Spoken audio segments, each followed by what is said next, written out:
Deuxième numéro, messieurs et dames du jour, nous allons répondre à vos questions. Vous savez, c'est toujours important de répondre aux questions des auditeurs, des téléspectateurs, des internautes. C'est un plaisir. Chaque génération doit, en toute opacité, découvrir sa mission.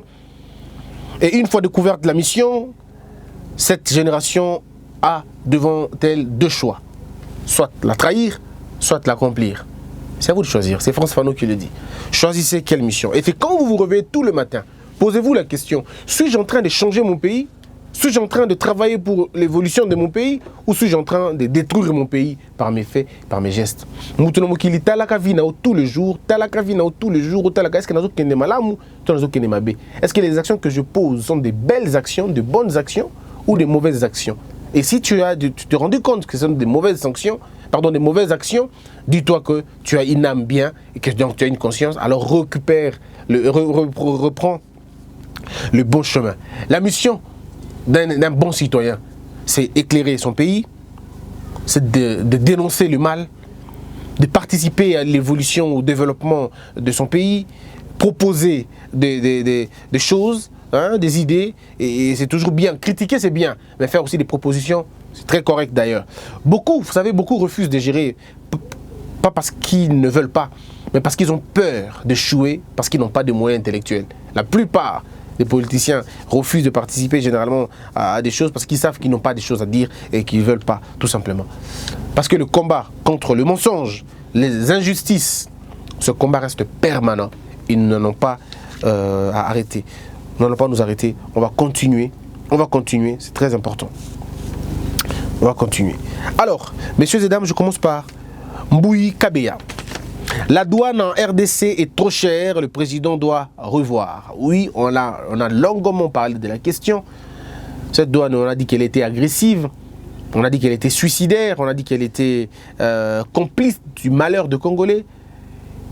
Pourquoi ne pas faire comme la Togo? Pourquoi ne pas faire comme la Lomé? Pourquoi ne pas faire comme là-bas?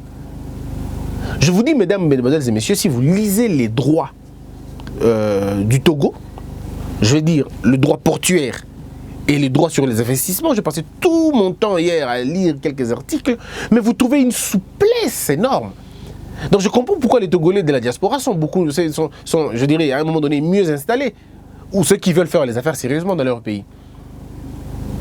Parce que chez eux, par exemple, 40 pieds, c'est une histoire de combien? Une histoire de 4 000 $.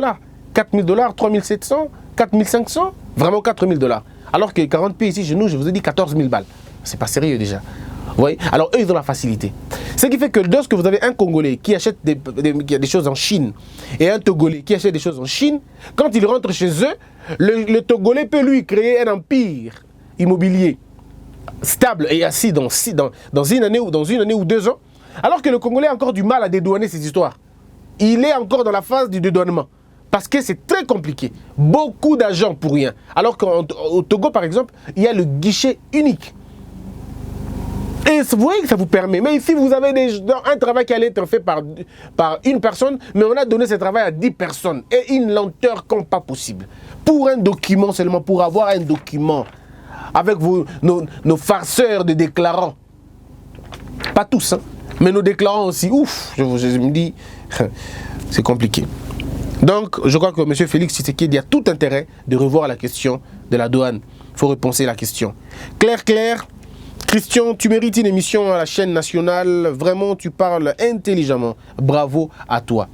Merci beaucoup, Madame Claire. Mais vous savez, la chaîne nationale a intérêt d'avoir des émissions de veille des consciences. C'est ça le rôle de la RTNC en réalité. Ceux qui ont vécu avant nous, moi j'étais à l'Équateur en ce moment-là, peut-être, je n'étais pas encore né d'ailleurs. Il y a des gens qui nous ont dit qu'il y avait des émissions comme ça à la RTNC. Des émissions d'éducation, des émissions d'éveil, des émissions de conscientisation. On en a besoin aujourd'hui quand vous ouvrez la télévision le matin. Ça a changé un peu, hein. Aujourd'hui ça a changé un peu depuis que Félix est au pouvoir. Ça a changé quand même un peu. Mais avant, quand vous êtes à la RTNC, mais on insulte Tshisekedi Etienne comme s'il était un va-nu-pied. Franck Diongo vilipendé, Diomi Dongala vilipendé, et vous avez une belle photo de Kabila qui sourit avec des dents toutes blanches comme s'il faisait la publicité à Pepsodent. Alors, placardé dans l'édifice public local à RTNC. Je me pose la question, est-ce que lorsque vous allez en Suisse, c'est la photo du président dans l'édifice? On n'est pas la photo dans le bureau Non, na zone bapena ke okoti lelo ok na bureau na nit na France na télé ya France nationale ok okoti bena elongi ya Macron. Hein? Na mur ya nini. Non. Parmi les indicateurs de la dictature, il y a Rapiango. Quand vous voyez la photo du chef de l'État partout, en train de sourire, quand il y a une photo, le compte total aboué. Moi, je demande même au président Félix d'enlever les photos. Merci le peuple congolais. Le président ne peut pas remercier le peuple dans la photo. Le président remercie le peuple en travaillant. C'est tout simplement ça. S'il vous plaît, l'IDPS, s'il vous plaît, le protocole d'État, enlevez-nous ces histoires de photos de Félix à l'aéroport, enlevez-nous les photos de M. Félix sur le boulevard. On n'en a pas besoin. On sait qu'il est le président de la République du Congo, ça s'arrête là. Hein? Il ne faut pas qu'on nous amène Dialé Lohan. Et puis à la RTNC, que les journaux ne portent pas les visages de M. Félix. On n'en a pas besoin aussi. On n'en a pas besoin. Le journal Lingué Bandaboye, non, le peuple congolais, moi j'ai été là. Non, on n'en a pas besoin.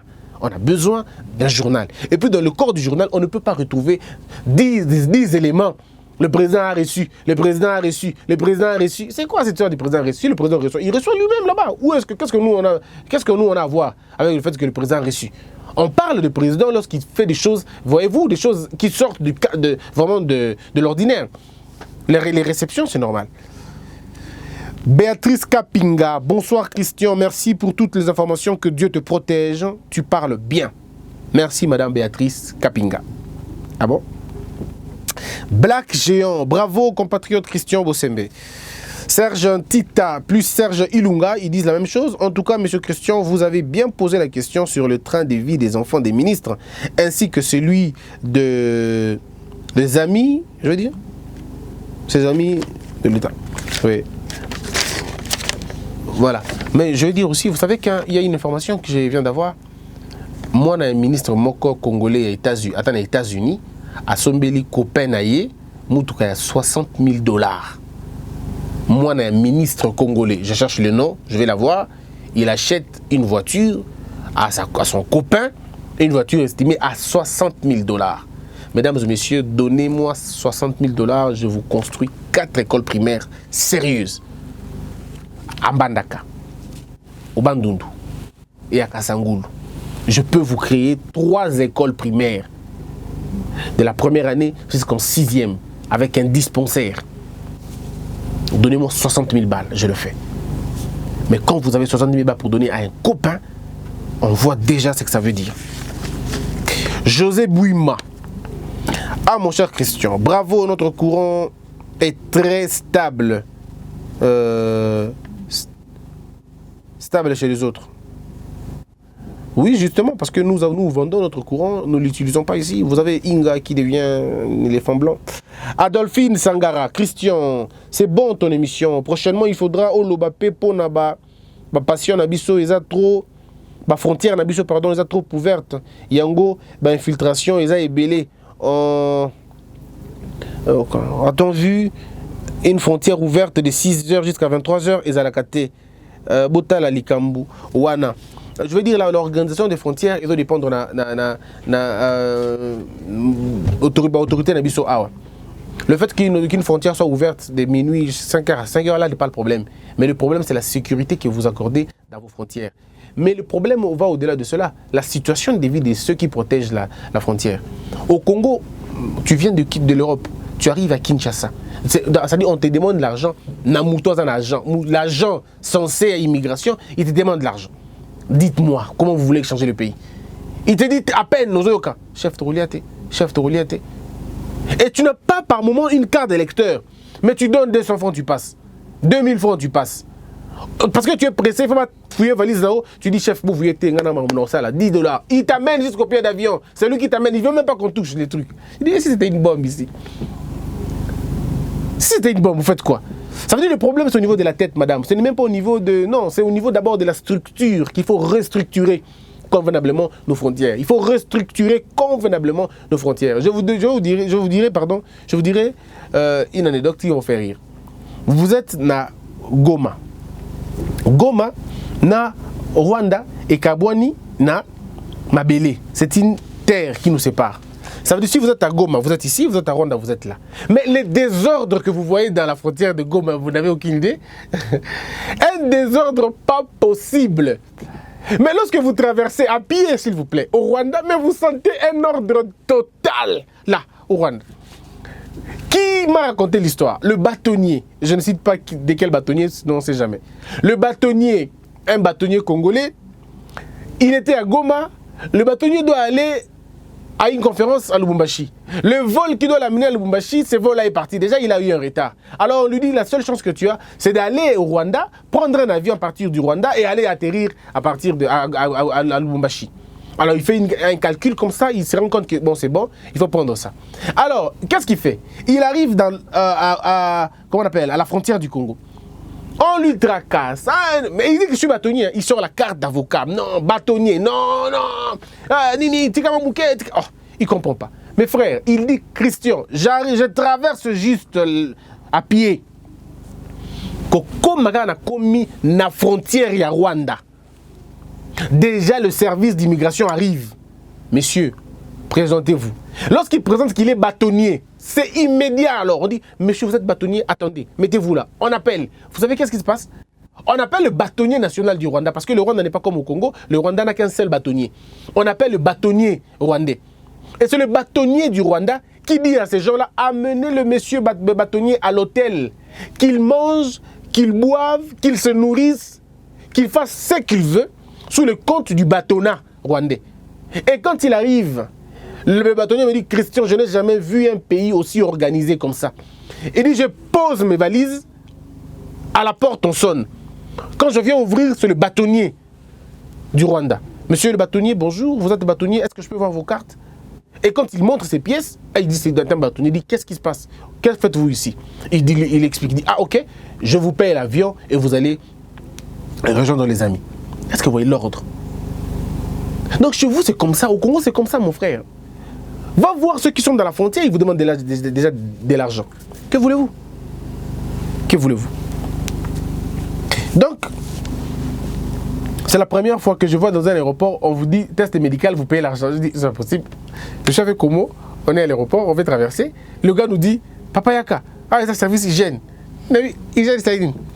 Oh, il faut payer sa carte. Oh. Oh papa, carte il y a vaccin. Si on vaccin. Mais donc si je suis malade, je vais contaminer tout le monde. Est-ce que vous imaginez? Et puis le comment vous le coûter, il me passe dans les yeux, il pense qu'il ça la même pas. Il dit sali. Je dis pelité. Avec Thibaut. Ah. Je me dis loya kaboko et koufio. Et là c'était compliqué quoi. Et donc je me dis on est tombé trop bas. Ce pays est à restructurer, vraiment à restructurer, ma chère. Roger Ndingoul, je vous félicite toujours pour vos analyses qui nous éclairent. La situation au pays, merci et courage, monsieur Christian.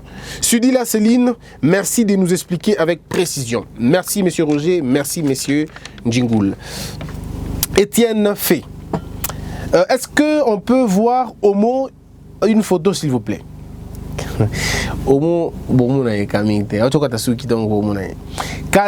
Kazandre Kazadi, j'aime beaucoup vos émissions. Merci beaucoup, monsieur.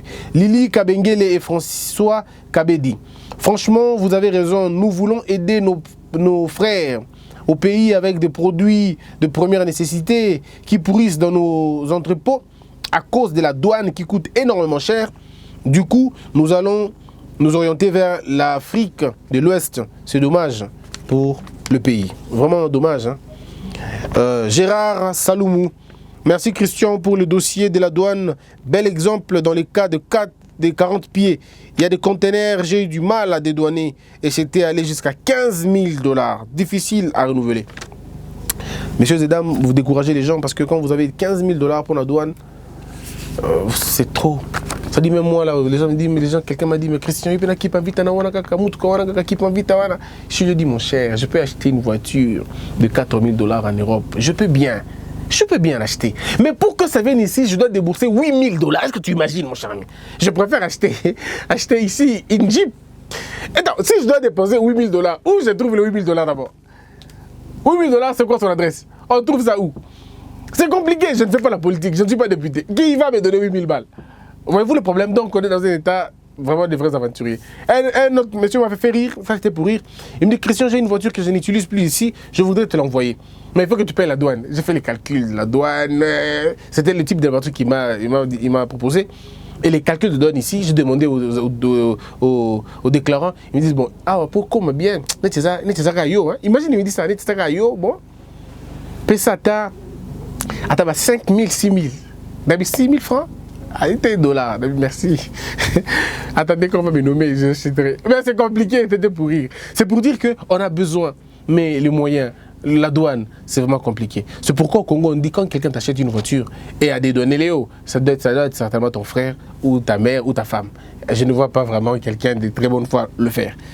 Soit tu es musicien, ou tu chantes la musique, ou tu fais des émissions de musique. Ah, oui, des émissions de divertissement, oui. Mais des émissions réfléchies comme ça, c'est pas possible. Kayanda Jacques, Zambie. Monsieur Christian, vous êtes contre le tribalisme, mais pourquoi vous ne voyez pas que la décentralisation qui ne fait que permettre le vote tribal est la base du tribalisme? Non mon frère, le tribalisme est une autre chose, la décentralisation en est une autre. Donc on ne peut pas mélanger les deux choses. Le tribalisme, on peut l'avoir dans toutes les sortes de systèmes. On peut l'avoir dans toutes les sortes de régimes, dans toutes sortes de choses, on peut l'avoir. Le tribalisme est une mauvaise éducation. Le tribalisme est une mauvaise réponse à la bonne question. Le tribalisme est un mal de cohabitation. C'est un vice. Alors que la décentralisation est une valeur si elle est précédée par la connaissance, si elle est précédée par les infrastructures, si elle est précédée par l'auto-prise en charge et surtout par la souveraineté alimentaire, sanitaire et la souveraineté de beaucoup d'autres choses. C'est quand on parle de la décentralisation. Sinon, elle peut se révéler être un cauchemar et c'est compliqué. Bibi Ngolo, marocain. Pourquoi plusieurs combattants de l'UDPS n'ont pas été retrouvés à la prison? Sont-ils assassinés par Kabila? Éclairez-nous, cher Christian. Je dois dire que quand vous dites Kabila, vous parlez de la personne Kabila ou vous parlez du système Kabila? Il faut vraiment faire la part des choses parce que Kabila n'était pas gestionnaire des prisons. Non, Kabila était un président, il n'était pas gestionnaire des prisons. C'est très différent, à moins que vous parliez du système. Bon là, l'information des morts, je ne l'ai pas. Tout ce que je sais, c'est qu'il y a beaucoup de prisonniers qui ont trouvé la mort dans les hôpitaux, dans les bureaux, pardon, dans les prisons. Et quand un prisonnier meurt en prison, il y a toute une procédure. Nous ne sommes pas le seul pays où les gens meurent en prison. Les gens meurent en prison partout, même aux États-Unis, ça meurt quand même.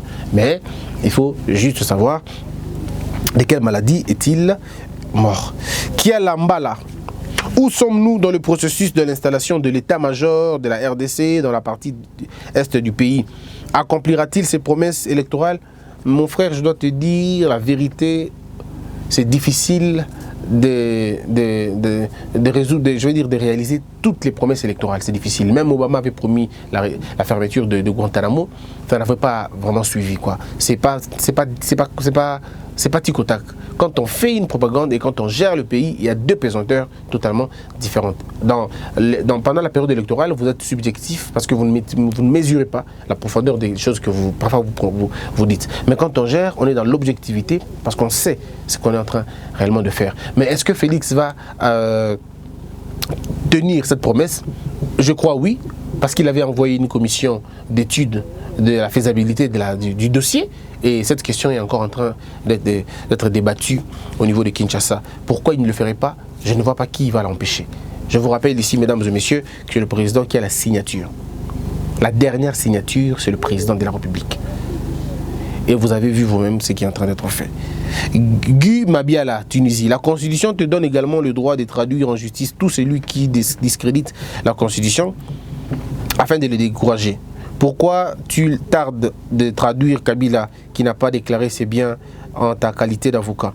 Pourquoi attendez-vous le PGR? Oui, parce que c'est d'abord le PGR. C'est une infraction qui saisit d'office le PGR.